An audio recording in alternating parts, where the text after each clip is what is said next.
My final one for tonight. So yeah, um, basically, I'm going to talk about the extra stuff from Batman vs Superman: Dawn of Justice.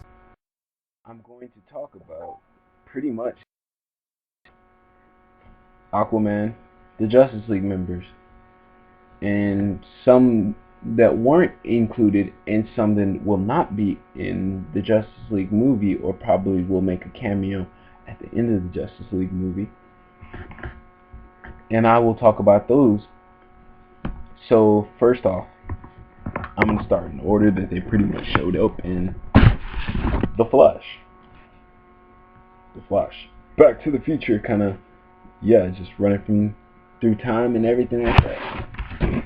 But the Flash, he basically, it was, to me, all throughout Batman's dream sequence and everything like that.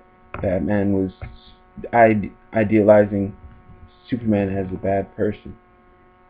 And it was, to me, I think the dream sequence, it was not actually a dream sequence. Like, one of the people at my local comic book store actually mentioned this to me. And I'm not going to try to take credit for it, because it's really not my credit for me. Because it's like, I got part of what he was saying before he mentioned it to me, but I didn't have the full concept in my mind. He said that basically the dream sequence was not fully a dream sequence. The Flash did not run into his dream. Batman is suffering from after effects of other timelines crossing over into his mind, because the Flash basically showed him it by running to that point in time to him. So, because the Flash came from various timelines, and he was showing him what could happen if Lois wouldn't be saved, because he was like, Lois is the key, Lois Lane is the key, and stuff like that. Save her and stuff. And it's like, yeah, that should be directive number one. Batman, save her, because if that does not happen, Darkseid's coming. Superman's on Darkseid's side. You ain't got much of a team, because in that one fell swoop, Darkseid and Superman could pretty much be done away with it, because you got the whole Apocalypse Army and everything like that. And it's like, then you got Darkseid coming for you, and Superman's like pretty much flying over these places that feel like ensuring that his army gets success in winning the whole Earth. And so I don't think the Flash was a dream and everything like that, because it's impossible for the Flash to run into dreams. But his after image, a very quick after image, but he's getting the after effects that are longer as dreams, because whenever you open up somebody's memory, it can translate to human minds very slowly. So they can be reading the information and everything like that very slowly. It's like a AOL computer back in the day. It's like you click on the website. It should be on the website because you clicked on the website and you entered it. But it's processing that information very, very slowly. So you're waiting for decades and years and stuff like that to be able to understand it. Basically, our mind's running on AOL. The Flash is running on that super speed kind of stuff, Speed Force. So it's the Speed Force translating all that different stuff to a human mind that has to perceive it very slowly. So basically, it's not a dream. It is the after images of what is happening. To me, that's what it means in the guy at the comic book place. It's the after images of what is happening in that future timeline and that probable timeline, because of what happened to Lois and a bunch of other things. Because that was more of an Injustice type suit that the Flash had on, and he had beard and everything like that. Flash wouldn't be looking like that, because a beard's a very noticeable thing about your appearance and who you could be. So yeah, pretty much on that part. So Batman's getting after images and stuff like that, and the Flash was like, maybe I'm too soon, maybe it hasn't nearly happened yet. So he's gonna be like, what in the hell am I talking about? And it's like, sometimes with the Flash, especially if he hasn't conquered all his power yet, he's running through that time period. He can't just stop directly in a certain time period. He has to go near that time period. He doesn't know directly where he's going if he doesn't know how to fully control the Speed Force yet. So it's like, he's like, wait, am I too early? Batman's like, what the fuck? And it's like, he catches him right at the glimpse where Batman's waking up. So Batman's perceiving it very slow, and that's why seems like as if he's dreaming. And I love the imagery on the Flash, because the Flash got the lightning coming off of him and stuff like that. It looks like he was bursting through the scenes of our timeline and reality in this movie, and it was a beautiful thing, because Flash has never been on, like, he's been on the big screen. I mean, he's been on the small silver screen, but he's never been on a huge screen. And it was something beautiful to see my favorite character actually on there, because the way he entered and the way he was trying to get things across seemed very, very like a good way to explain the Speed Force, and very good start on how the Flash works into all of this. Because sometimes if the Justice League does something wrong and something goes wrong, send the Flash back in time to kind of make things right. And as well, I'm about to get into it, because basically Cyborg, that shit was like kind of horror, but it was also kind of sad to see that like breaking down, and you're like, oh my damn, my son, my technology, my son dead, and my technology not working.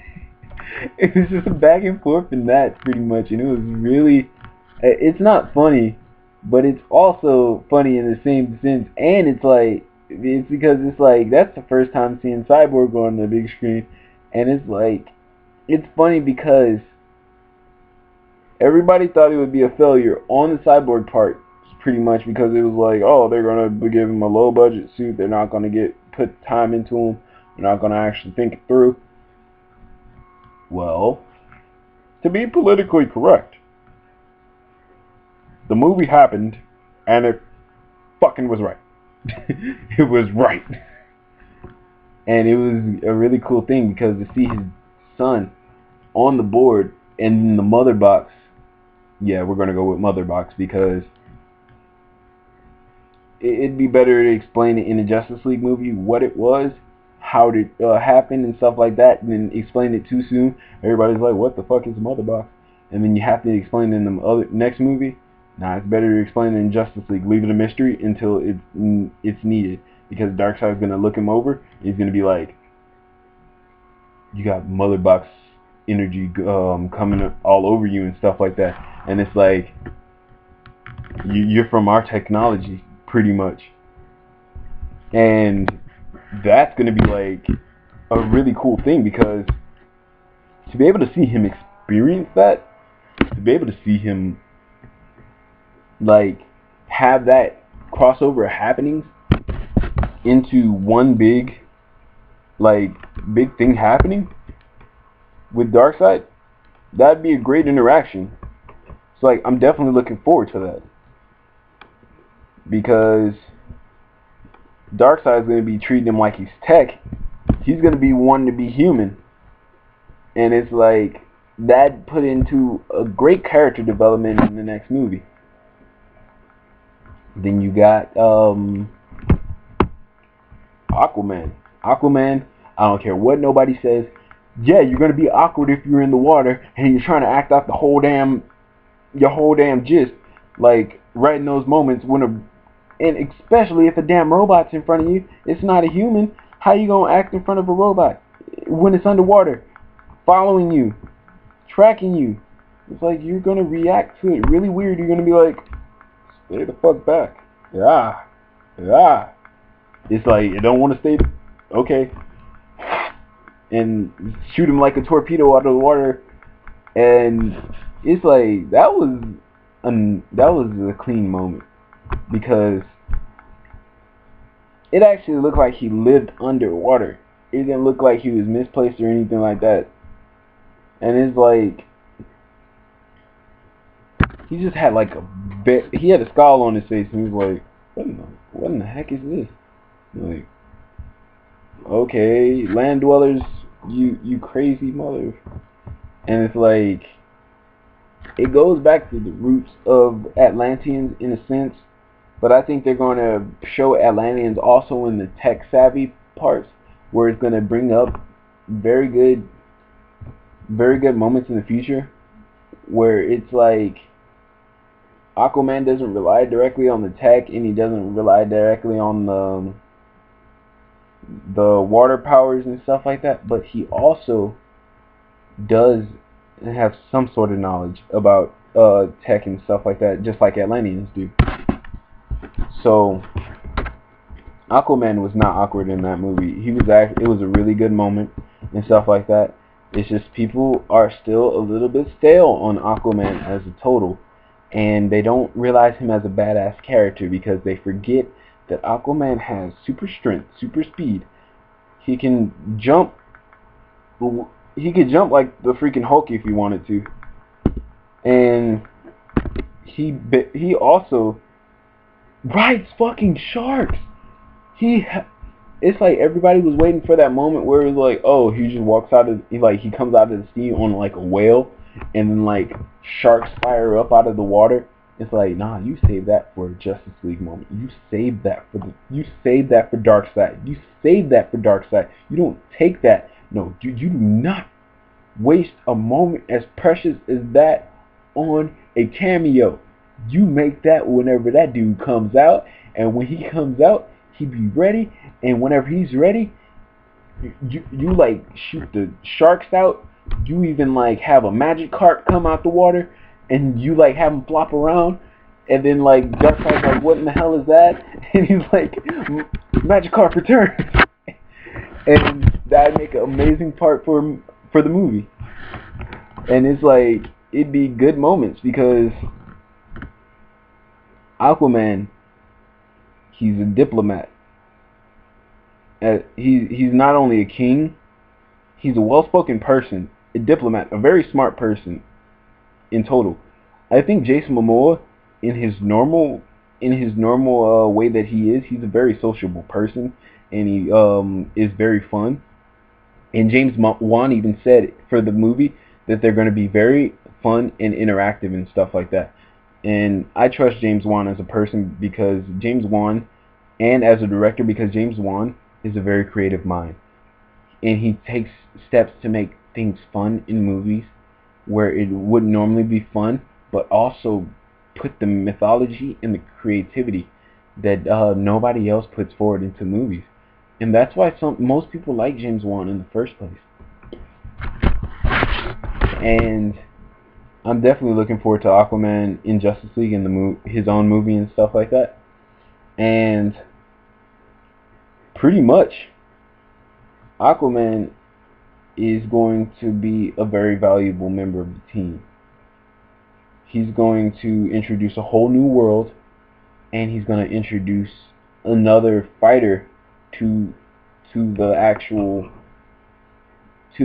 fold, because he will provide something on another level that they very much need to equal the odds for their team, especially if it's going to be Darkseid for the first movie, or the beginnings of Darkseid and like his people that are under him and his minions of Apocalypse. And the next person is actually I don't know what to think about I don't know what to think about it in the first place, but the Flash, I'm going back to the Flash because the Flash, it really needed to be pushed very well in this movie, and he really was. And it's like, if you've seen the picture of Ezra Miller for the actual showing up to the movie premiere, he does not look like he does not look like he does not look like the person that he looked like in the movie. He does not have the long hair. He does not have the beard or anything like that. He looks like he's built and with it and stuff like that in the muscle department, and he looks like he'd be able to be an actual person that run fast. It's like, don't think wrong whenever I say I don't know how to feel about it and stuff like that, because it's my favorite character. Nobody knows how to feel about it whenever it's their favorite character until it happens. I think Ezra Miller will provide a very good way for the Flash to actually interact with people in the movie. He's actually a really funny person, and he loves jokes, and he loves interaction. And the Flash is a very sociable person, even whenever it's Barry Allen Flash. So don't get the notion, oh, just Wally West is funny. It's Barry too. Barry just likes telling dumber jokes, but Barry gets people laughing and stuff like that. And it's like, don't think of him lower because Grant Gustin's on TV and he's the Flash, but this is a Flash of a different kind. This is a Flash of a different caliber. This is the full-on Flash. Grant Gustin is not always Barry Allen. He is more of a, how should I say, a selfish Flash. Barry Allen, for not for 1 second, has been fully selfish ever. And that's one of the things that keeps Barry from actually, like, being a full-on representation of the Flash. And to tell you the truth, I think Ezra Miller's going to blow it out of the water because he knows how to put serious moments, and he knows how to do those serious interactions that would work well for the Rogues Gallery for the Flash. Because, like, just picture him talking to Captain Cold and trying to talk him out of it and stuff like that, or him talking to Weather Wizard or something like that, and his interaction with it. Because the Flash is one of those heroes that actually talks to his villains to be able to get them to step down, because he knows there is always some other way. He knows that there's always good in some people. He just has to try to reach it, or he will do everything to be able to stop whatever's going to happen, just so he could be able to keep people safe. He is one of the reasons of hope. He is one of the reasons of freedom, and he is one of the greatest ideologies in the DC Comics line in the long run, because he did not have the selfishness of the original Jay Garrick. Jay Garrick was actually trying to win games for football. You don't see any of that in Barry Allen. Barry Allen is something to behold, because that's why he's so loved. That's why everybody's waiting on him to be brought back, because he is the embodiment of what Flash represents. He is love. He is all that stuff. You feel for the guy all the time whenever he has his storyline. And it'd be amazing to see Ezra Miller, like, really take on that role. For Wonder Woman is going to be awesome, tacular, freaking amazing. The woman of the evening.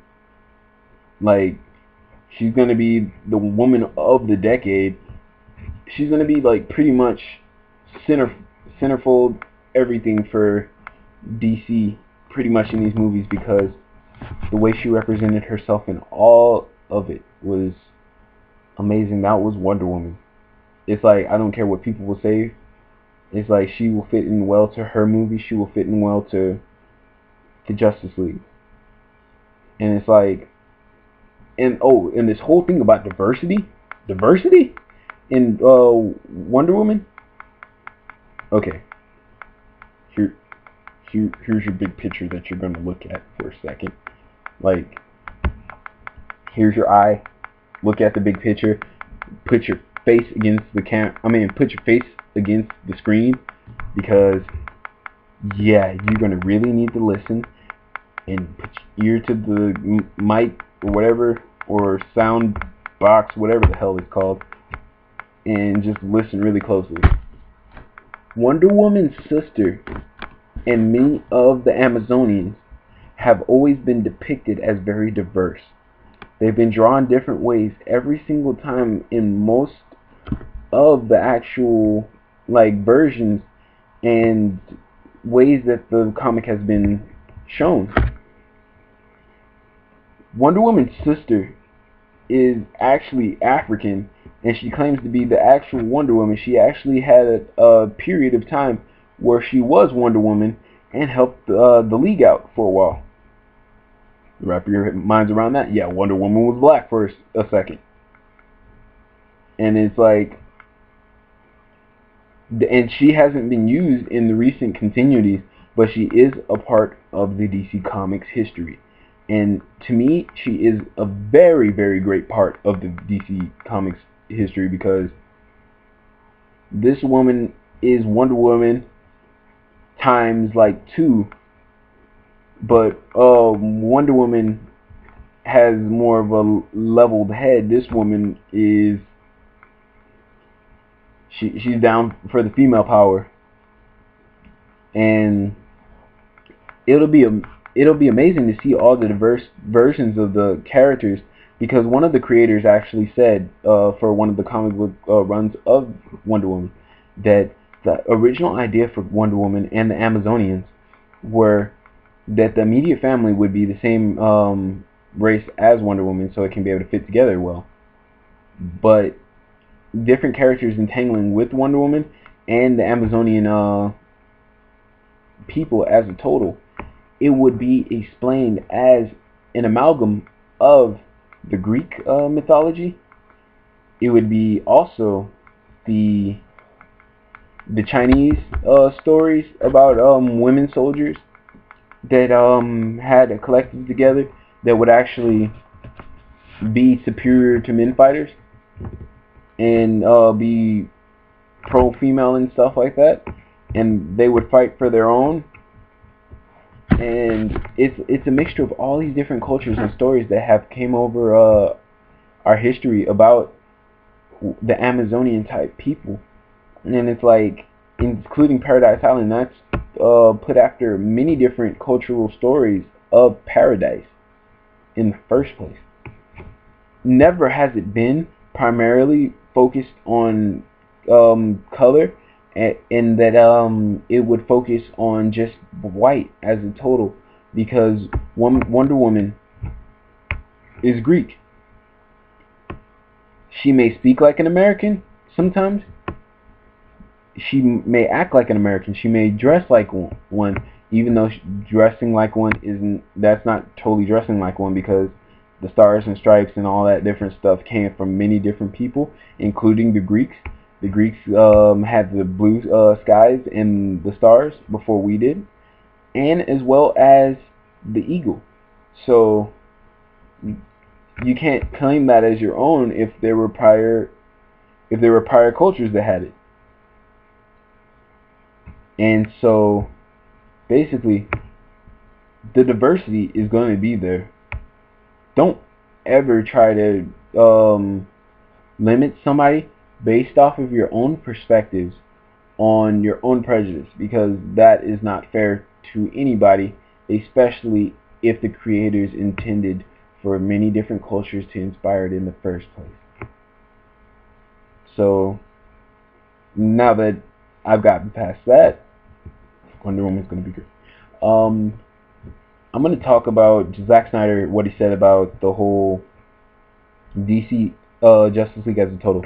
He said that the DC Justice League as a total will actually be more characters, but he held them back so they would not get into the territory of having too many people not known, and also just so he will, just so you can have them come in at the right time in the right place when you need them. I think the perfect time for Green Lantern to come in would be part 2, because he shows that there is something farther in the universe that needs to be stopped.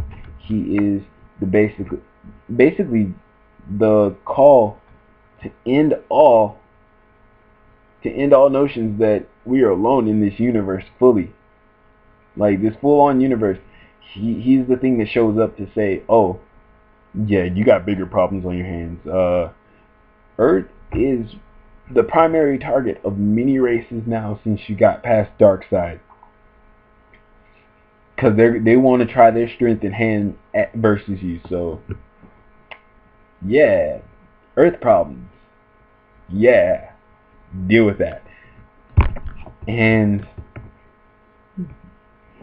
that'd be amazing, because that'd introduce so much more. Brainiac, all those different characters, like Lobo.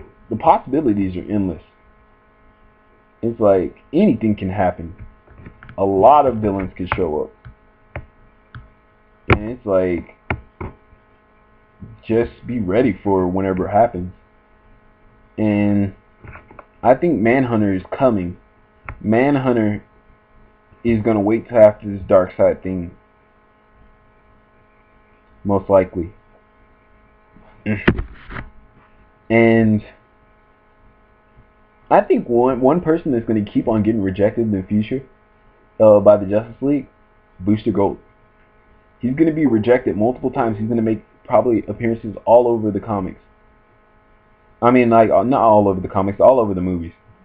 And then whenever it comes to his own movie with Blue Beetle, it's gonna finally prevail in that he can actually do something. It'll finally show a point of truth in that he is a true hero. They just don't know it yet, and it'll feel so much more amazing to be able to experience Blue Beetle in his finest hour with his friend. And it's like, I think that would make the perfect, I'm not going to say trilogy, because first off, I want them to build up the friendship and then take Blue Beetle away and Ted Kord away and kill him off, so Booster can actually become a time master and show his true capability. It would be amazing character development for him. And it's like the second movie is where he loses Ted, and the third movie is when he tries to save Ted and he can't do it. And I think Hawkwoman and so on, and a bunch of other characters are going to show up. And it's like, that'd be very fun for the movies. Especially Arrow, because Queen Industries is in there. But not Green Arrow. No. I don't care how many times Stephen Amell says it. I love Stephen Amell, but it's like he tries to add himself into way too many things. And the person that actually needs to be Arrow, in my opinion, no, I'm not going to say Justin Hartley. Everybody can keep on saying that, but no. Dude is 40. No. For me, it is going to be the actual guy that was part of Sons of Anarchy and also Pacific Rim. Because actually, he has the martial arts prior experience. He's worked in that movie with martial arts. he can get fit for the role. He looks like one of those people that they put in a role for running and stuff like that, and he looked like he'd do it very amazingly because his interaction with the camera, especially in Sons of Anarchy, played very well.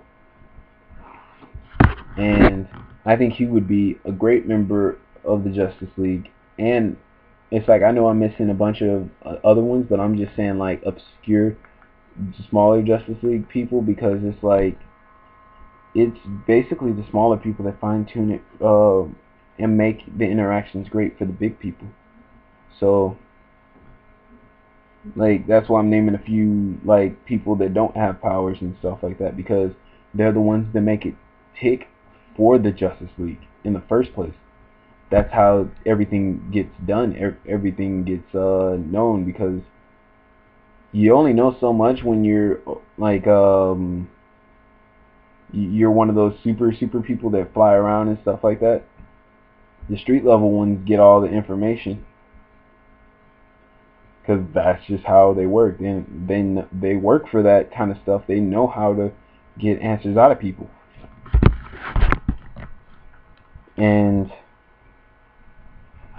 then my idea of Justice League.